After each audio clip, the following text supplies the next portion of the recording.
Hello and welcome.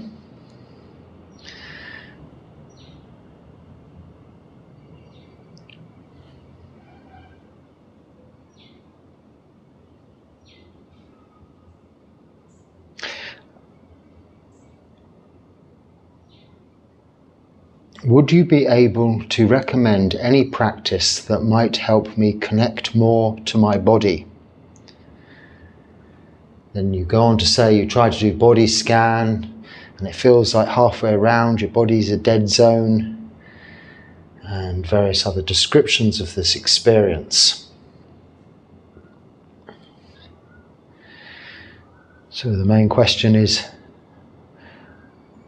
a practice that may help you connect more to your body.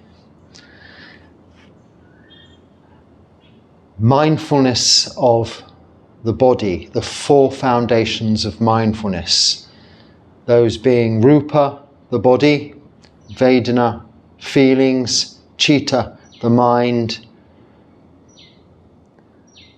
and dharma, which is all phenomena, all experience of that body. That body really being, in a sense, nama arupa. Rupa being the physical body, containing eyes, ears, and nose, and mouth, etc., giving us the senses, sense contact, with the thinking brain, nama rupa, thinking brain, physical body. And this sense contact is our experience. So I assume from your question you're trying to be more mindful of your body. But in terms of your meditation practice, this is not what we're trying to do. By being mindful of the body, however, by way of practicing mindfulness of the breath, anapanasati, for instance, this is what I would suggest, is enough. It is bringing your attention into the present moment, here and now, through something the body is doing. You're never actually unconnected from your body unless you attain to jhana and you're secluded from the five hindrances, the physical feelings and mental thought. Then at that point, a very advanced level of meditation, you are disconnected seemingly through experience from the five khandhas, your body.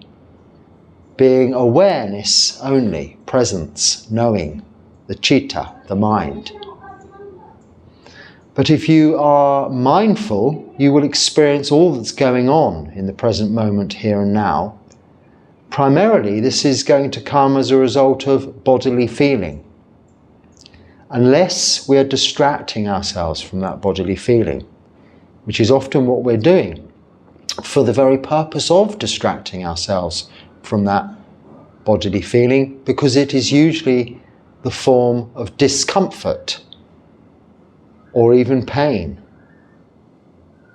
But this is suffering, dukkha, unsatisfactoriness of the physical body. However, it is impermanent and it is out of our control. Anicca, dukkha, anatta. This physical body is not ours to control.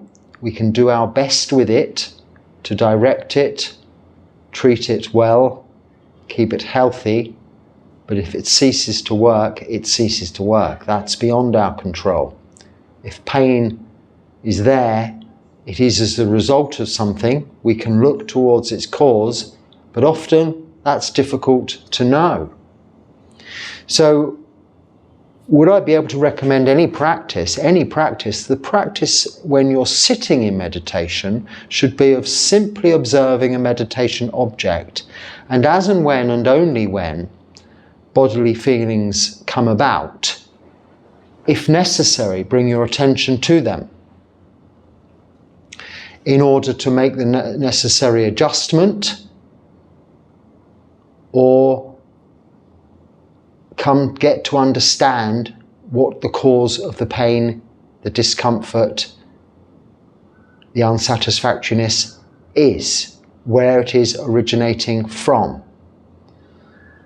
But really, the focus of our attention should be, in our sitting meditation, to not be thinking, not be closely examining either the physical body or mental formations, but just impartially observing them as they arise and pass away. During our day-to-day activities, all of our day-to-day activities of body, speech and mind, there is the opportunity to bring our conscious awareness, our focus of attention to the body more.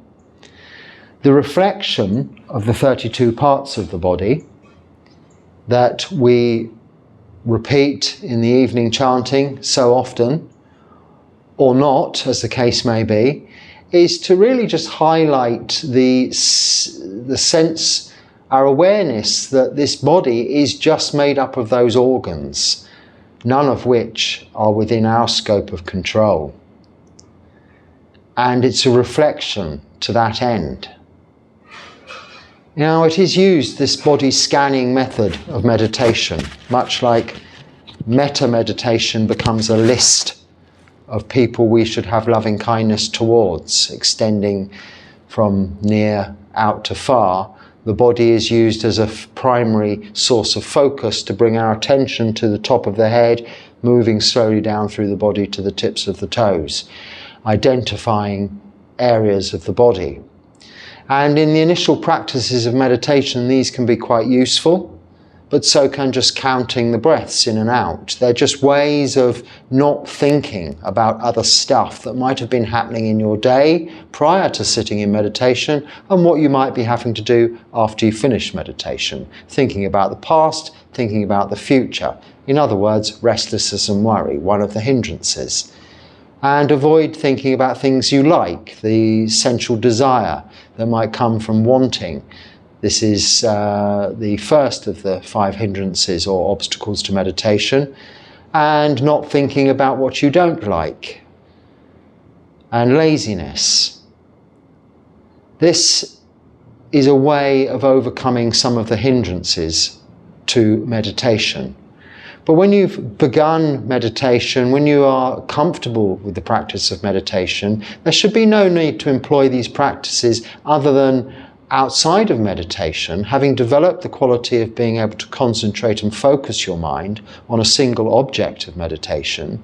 You should be able to employ the qualities you naturally have of loving kindness, metta, of karuna, compassion, of mudita, joy for others, and use upekkha, equanimity, in all of your daily activities, whilst interacting with all beings as well as other members of society, both friends and foes, loved ones and enemies.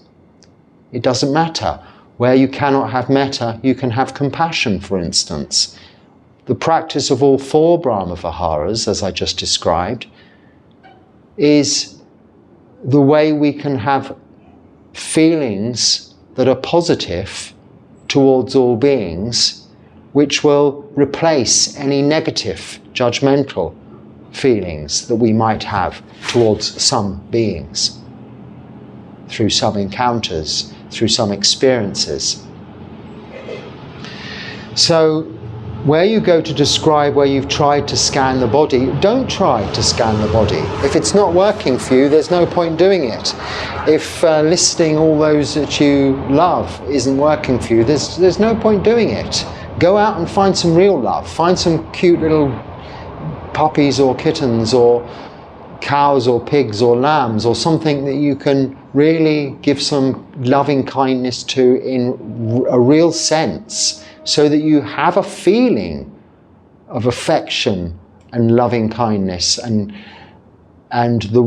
the almost need to be generous and helpful towards those other beings that you encounter as a felt bodily feeling, an actual interaction with another being rather than an imagined or recited list, then in that encounter and in that experience, you're bringing emotion and feeling from the thinking brain into the body, experiencing. So all our interactions, our experiences are coming from a place of initial sense contact, which will result in both mental emotions and physical feelings.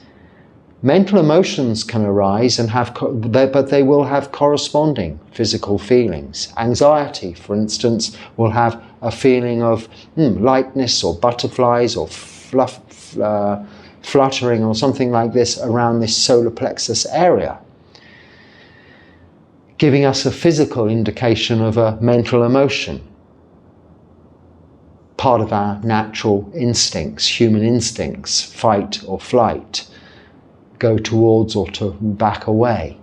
It's there, we can notice. And for instance, also in reverse, with physical feelings of pain, we can notice mental emotions arising. Feelings in the extreme are more obvious than something more subtle. But when we sit to meditate, we have the wonderful opportunity of not having to scan through our body, because it's going to bring its, as I've moved a couple of times since sitting here, the body is just going to make itself feel very aware.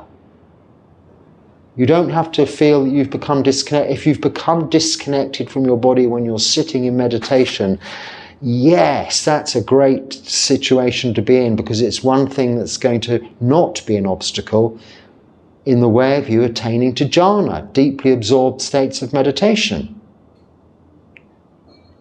Enjoy it.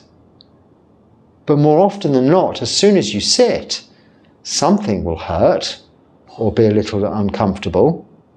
I've got some little, not pain, but some discomfort, which I really cannot even identify its exact location, because I'm sure it keeps moving around. And I'm not sure if it's a bite, an injury, or some form of disease. I don't know what it is. I can't identify it. And the longer I sit, the less clear it becomes, because it's moving. But it's there, it's present. It's awareness in a way. It's a continuous reminder of the body and its presence in the present moment, here and now. However much it's fluctuating, it's present. But I also know that it's come about somewhat overnight and probably will disappear somewhat overnight. Old age, very damp, humid conditions at the moment. Probably some deficiencies in my diet, I fear currently. But not that I'm getting plenty of supplies, but I think some things my body might need supplements of, I'm not sure.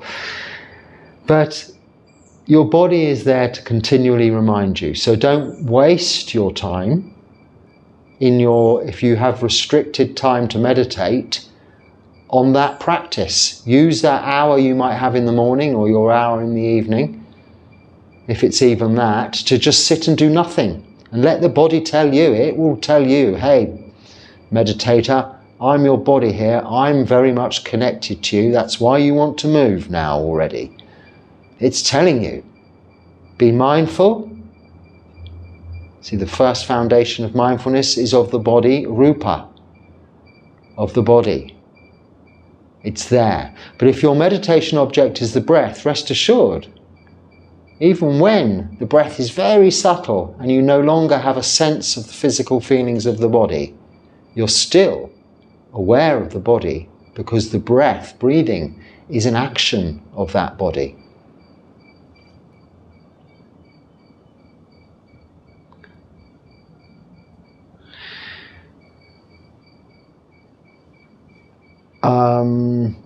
Are painkillers not permitted? This was in reference to my recent issue. No, painkillers are permitted. It's intoxicants that are not. So any relief from pain that is prescribed by medical professionals is okay. And I think these days, most often, and I cannot say for everywhere, and it isn't, I'm not experienced enough in these things, but these painkillers are not intoxicants these days. I mean, I know, for instance, something like paracetamol or ibuprofen, which is normally all that's required for a toothache or a backache or something like that. They're not really intoxicants. They're how they work, I really don't know, but they don't make you high.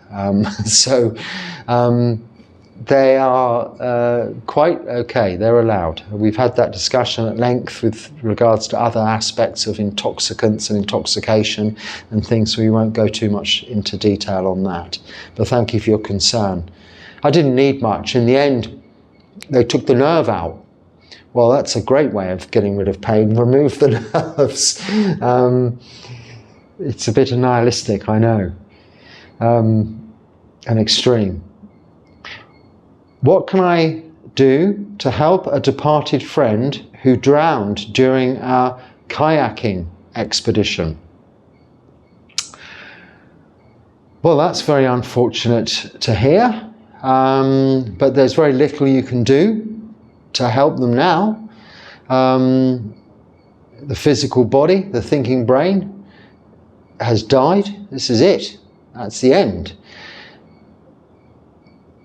People in some traditions, and it is a practice to dedicate merit, this is the good deeds we do, with those that have died in mind. Now, whether you're actually dedicating the merit, the profits, the benefits of your good actions to aid that person or not is questionable. They no longer need your help. They're not with you in your presence. You cannot help them. You can wish in yourself them best and dedicate the merits of your practice towards that end. But there's nothing more you can do. This is the nature of our existence. What we can do during our lives is ensure we do all we can to either not be reborn or ensure at least a good rebirth in order to have the opportunity to continue practicing towards nibbana and not being reborn in the future. But you can't help someone else. This is the whole point of Buddhist practice. We practice to help ourselves and set an example for others. But once they've gone, they can no longer see or benefit from that example. Right up and towards the end of life, you can be with people and you can help them have positive mind states, even if they're not Buddhist, even if they're of other religions and they're very strong believers of another religion. You can still help them by just bringing their attention and their focus of awareness and attention to all the good they've done in their lives, and sharing with them all the good that the experience you've had of being in association with them throughout that lives has, how that's benefited you, and thanking them, expressing your gratitude towards them for the kindness they've shared with you and the experience of you being able to share part of your life with them, putting them in a positive frame of mind towards the end of life, sharing a joke, sharing some common past experiences. This is the one time that it's useful to contemplate the past, the positive aspects of the past. Of course, there's never any sense in reflecting on the negative aspects of the past, but the good you have done can often be shared at the end of someone's life and help them remember their lives well towards the end. But this sounds like you didn't have such an opportunity, a sudden event, tragic, and a sad story. So you have my sympathy for your suffering at the loss of your friend. Is there a sutta that mentions the pain as an intoxicant? Thank you in advance. Well, actually, no, I don't think there is specifically. And I know I have mentioned often the Buddha refers to pain as an intoxicant. He doesn't. He refers to good health as an intoxicant. And that sutta is, now I've forgotten the name of that sutta, but he refers to youth, health, beauty, success, these things as intoxicants. Where I get this idea of pain being an intoxicant from is, apart from the fact that it very much is, so from experience, my own experience, is that we can also say that the opposites of those things, health, beauty, success, fame, the opposite of those is also something that can cloud one's view, lead to heedlessness as opposed to mindfulness. Because you get wrapped up in it. So you could get wrapped up just as much in the fact you're fit and healthy and have no suffering, physical suffering at the moment, and taking it for granted without even knowing. Whereas pain is a little more obvious and is an intoxicant in that sense. It's very hard to focus on a meditation object other than the pain. If you're in pain, one has to use the pain as the meditation object often, and then that can become quite unbearable. So we do need to get help for that. I use that expression and I say whereas pain is an intoxicant is because in certain cases and events, for instance, the end of life, one might need intoxicants like morphine, something like that, as a rather extreme form of pain relief. But you needn't, as Buddhists, feel that you have to be some kind of martyr and die in absolute excruciating agony, therefore causing the suffering of all those around you who will witness this, as well as the medics trying to help you, especially as well as yourself. Yeah, this is not going to help your future rebirth. At that point when you're dying, if there's pain relief available to you, the counteraction of the pain negates the intoxicating effect of the necessary relief, for instance, morphine. So it's a balancing out thing. And this is where I am referring to pain as being an intoxicant. So thank you for pointing that out. I think I might have said on more than one occasion that the Buddha says this. And in a roundabout way, he does mention pain. He says, my back is paining me, I must retire and rest, and someone else has to carry on with the desana, the talk. He's admitting, he's saying as a human, this pain is now at a level of intoxication to the extent as in I cannot carry on doing this right now. That's it, I need to get relief. So we have to accept we're human with human bodies that suffer. As someone from the Western world who does not speak the language of any Buddhist country or has any particular relation to them, what criteria should be taken into consideration when choosing where to ordain? Are you ready to renounce worldly life? Is the only criteria. And then you find the nearest temple, monastery, Sangha, and go and ask them. Ask them, I'm now ready to renounce worldly life. You go there with no preconceived ideas or notions, ready to submit yourself at their service, to be done with as they wish.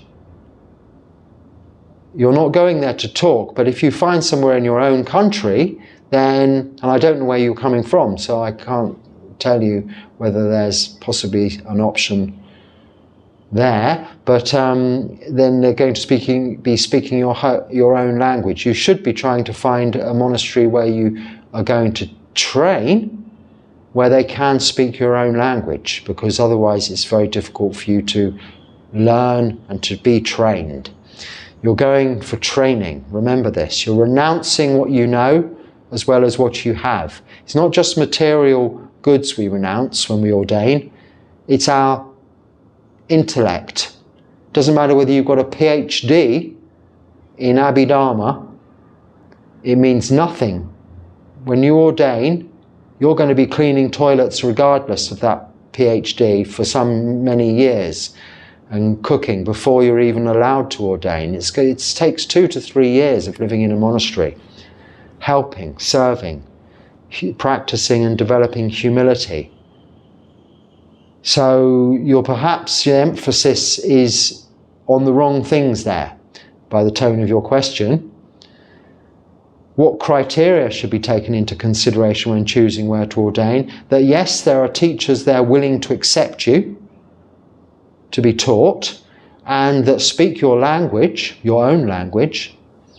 You have a common mother tongue, or people who speak your language very well. Otherwise it can be difficult.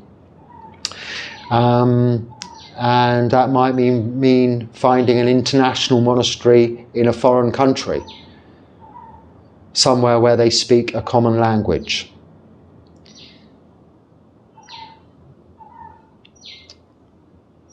Yes, so the traditions also, to some extent, I can't say I have no experience of monastic life in any other traditions than Theravada. I've stayed in other monasteries of other traditions, but training and being a monk, I've only been in this tradition, and it's all I could possibly point you in the direction of. I can't imagine how it works in some of the other traditions because of the various differences and different ways of training and practices and lineages and what goes on. I've no experience of, so you'd have to make those own inquiries of Google yourself, I think, to ascertain what's right for you. Do you believe that Mara exists in our universe today? Does he influence people to attack an individual?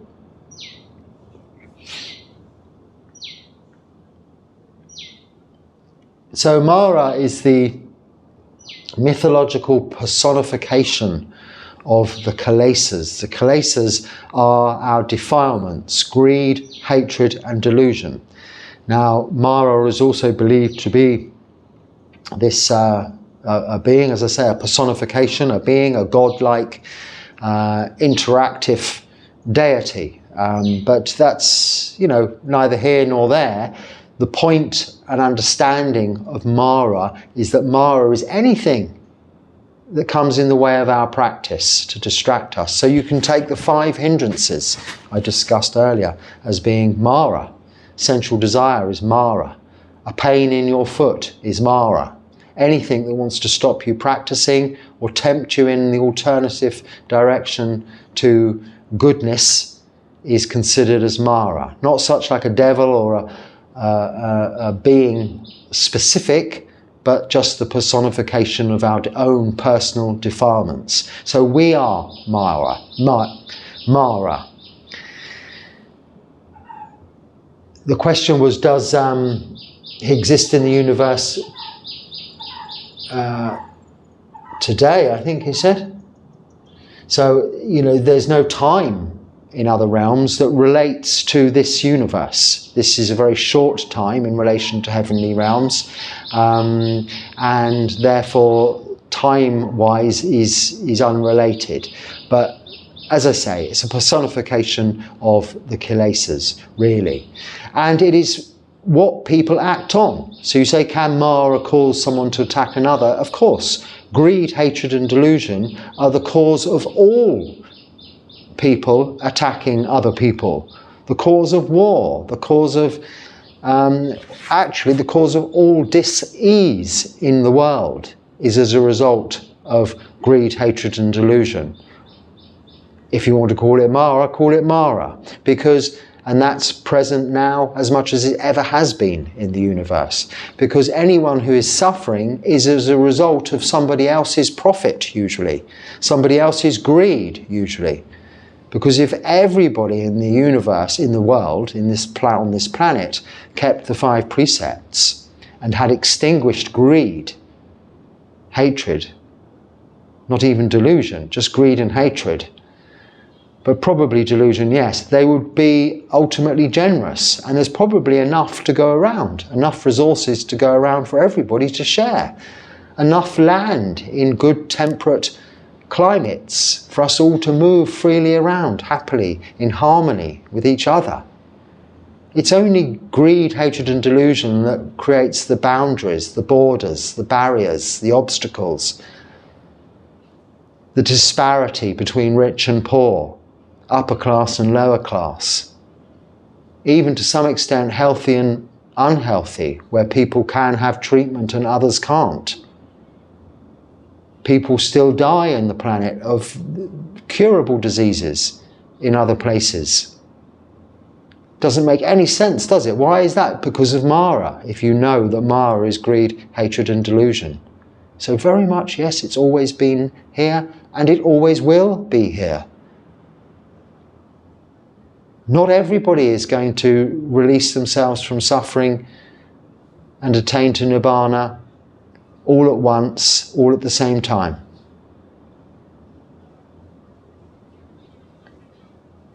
Unfortunately, and you know that that's the case because you're trying with this practice yourself, we are trying with this practice ourselves to release ourselves from greed, hatred and delusion.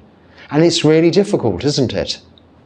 So you cannot expect everybody on the planet, the large majority of which do not even know anything about the Dharma, haven't heard the Dharma, or know what Buddhism is, or who the Buddha was, and are of other faiths. You cannot expect them to know about eradicating greed, hatred and delusion. So they continue fighting each other, taking from each other and depriving others. So yeah, Mara's all around us to be seen, experienced. You only have to sit and meditate to know all of these answers of everything, really, like that, you know? Can you sit for 3 hours without wanting anything, without thinking about anything? When you can, you know you've really got Mara out of the way for a bit. But inevitably Mara will come back at some point. You'll have to get up.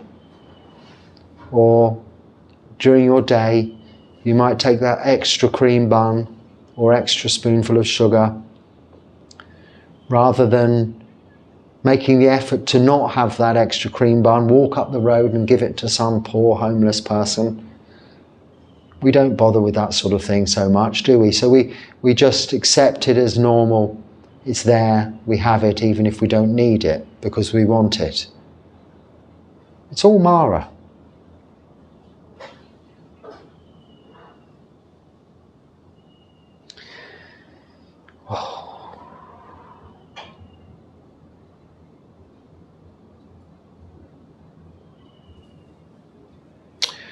Right, okay, should I tackle this or not? It's rather long. What does Theravada Buddhism view about objects? Does they have independent existence or they accept monk Nagarjuna's views, like all phenomena arise from dependent origin? I spoke about this in the last talk. Things are not mind created, they're real. Our perception, however, our sankhara, mental formations, are mind created. So how we interpret what we experience is a creation of the mind. And in a very complicated way, referring to Paticca Samuppada, the 12 links of dependent origination, you're trying to explain away in this comment all of that. Just keep it simple. This floor is hard. Tap it with your knuckles, you feel it in your skin and in your bones. That's not mind created, it's the perception of your mind. But you knew that before you tapped the hard concrete. But to be sure, you have to tap the hard concrete to experience. So whatever monk says this, whatever sutta says that, it isn't incorrect, but you are better experiencing it for yourself to know if all objects have independent existence or not. They do. But on an anatomic or sub-anatomic level, we can say they don't, because our bodies are made up of atoms mainly comprising space, just as much as that concrete floor. I'm not going to keep doing that, I'll have a bruise. But just as much as that concrete floor is made up of atoms consisting primarily of space. Therefore, I'm space, it is space, we're all one. And we can all say, we're all one. But the aggregates come together in a form, rupa, form, to be this bodily form, as is the brain, a thinking brain, part of this form. And contact with external objects is as a result of sense contact. Being through the links of dependent origination, experienced through sense contact, then leading to feelings arising, and then liking or disliking, attachment or non-attachment, aversion or desire. And this is how we get caught in that cycle of addiction towards certain things or activities. And rather than addressing our needs, we're addressing our wants. And this is the very cause of suffering. So as beautifully put as your long comment is, and as complicated as it is, it's way too clever for me. You have another question. As a result, every result is from previous karma. So if I assume in front of me, one man is killing another man, what should I do? Should I say it's his previous karma results, or should I help, or should I save the person? What do you think?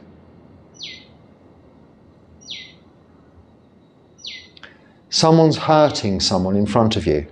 Are you going to really sit there and say, that is because of the result of his previous bad karma, and do nothing about it? Where you can help another, you help another. You don't go to your textbooks or your theology and say it wouldn't be right to do so. The Buddha teaches loving kindness over all other things, metta, loving kindness. Is it loving kindness to sit and observe and philosophize over the situation? Where you can help and it's of no harm to yourself, you lend a hand, always, of course. Now everything is as a result of causes and conditions that we put in place. The man who is being hurt may have just murdered the other man's family in their sleep. And the man hurting him is exercising his revenge. But nonetheless, although it's that individual's bad karma, the karmic results of this taking of revenge by harming another, even killing another, is just as bad. Violence does not help violence. Only loving kindness can address aggressors, aggression, violence. And this is the overall teaching of the Buddha, metta, loving kindness. This is real metta, loving kindness. So where you can help, you help.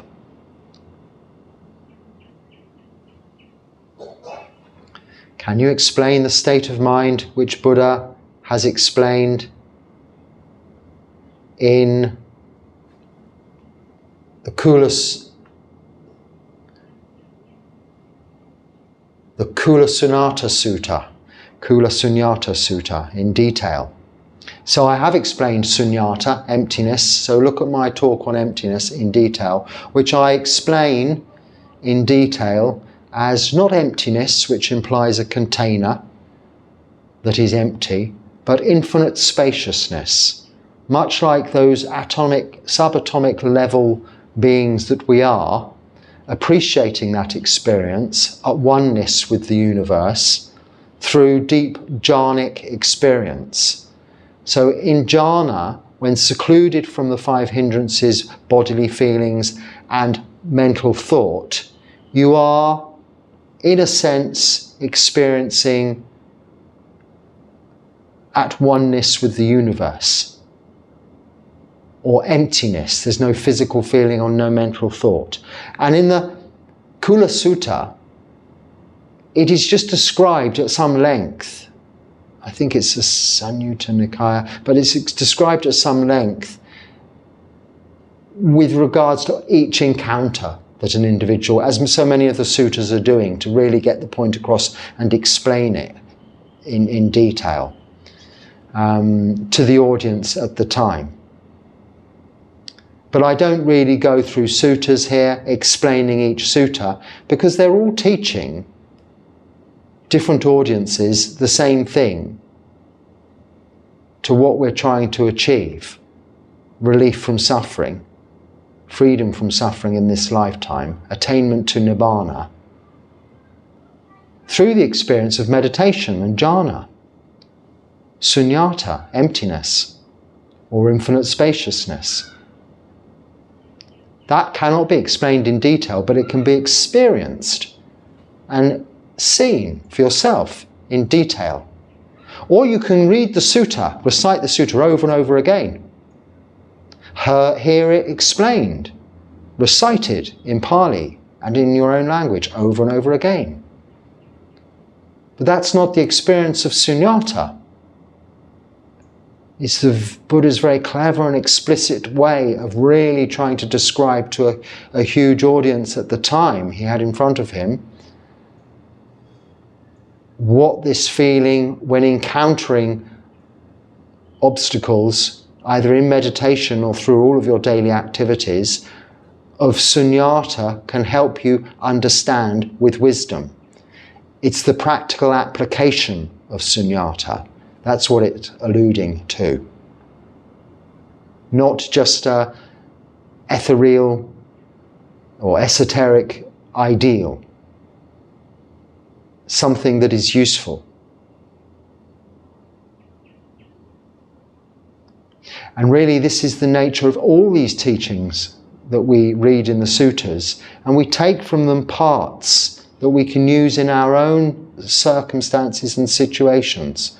So the Buddha addresses his teachings to many different audiences on many different occasions at different times, to suit their needs, suit their requirements, and for those teachings to be appropriate to their circumstances, much like other teachers in other religions have done. But essentially where they're teaching goodness to your neighbours, loving kindness, compassion, joy to all beings, in essence, is the same thread throughout, in order to keep precepts, keep a moral code of conduct, virtuous behaviour, and also practice meditation. In Buddhist meditation, in Buddhism, meditation is to just literally simply watch and observe the mind, not contemplate and think on a subject, but simply relax and allow the mind to naturally become tranquil, peaceful and calm, leading to that feeling of sunyata. The Buddha is describing this in all of the suttas, not just the Kula Sunyata Sutta.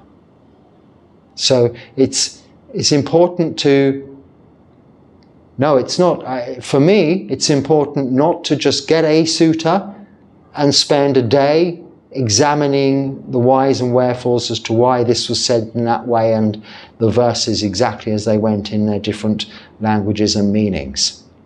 To me, that's rather pointless. Once you've read them all, that's enough. And some might think that's not good, but that's up to them. To me, the practice is actually putting it, what you take from the suttas that is useful, what you take from a Dharma talk that is useful, and using it. And that you don't understand or is not useful, letting it go, leaving it, putting it aside. Because there's enough in there. There's enough in the core teachings of Buddhism for you to attain to freedom from suffering in this lifetime. There's enough in the four foundations of mindfulness and the Anapanasati Sutta for you to experience jhana. That is not an intellectual exercise, requires no study. But how many study monks experience jhana on a regular basis? Ask them. They can't tell you. We cannot speak of our own attainments. But generally speaking, you can live, spend time, experience through either listening to or living or staying or visiting other monks, how they're living, what they're doing, what they have, the resources they have to hand, just to get by, but also what they're doing with their time. Now, many have very useful occupations, as many people do in lay life. Teaching. We all have to learn. As monks, we have to learn. We require teachers. But in the tradition and the background I'm from, the teaching wasn't much. It was about some basic etiquette around the monastery. The Patimokkha rules, the 227 rules we have to keep as bhikkhus. We need to be familiarized with those before we're even fully ordained, really. So keeping precepts and discipline, humility and practice. Keeping those precepts and practicing meditation. Other than that, we were told to put the books away and don't spend your time here in the library. When you leave the monastery, you can go to the library. But whilst you're here, take the opportunity to practice. As a layperson, that's what they used to say to me. And I did that. I took that advice. Stop taking the books with me.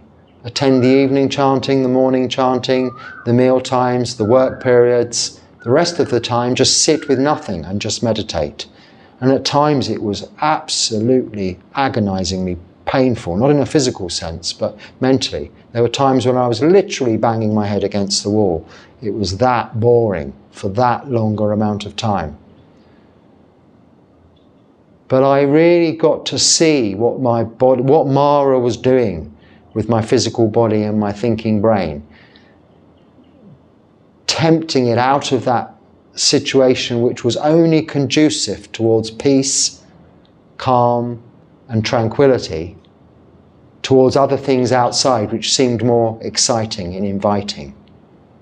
Like, oh, well, what if I went out and researched on this subject or that subject, studied this sutta or that sutta?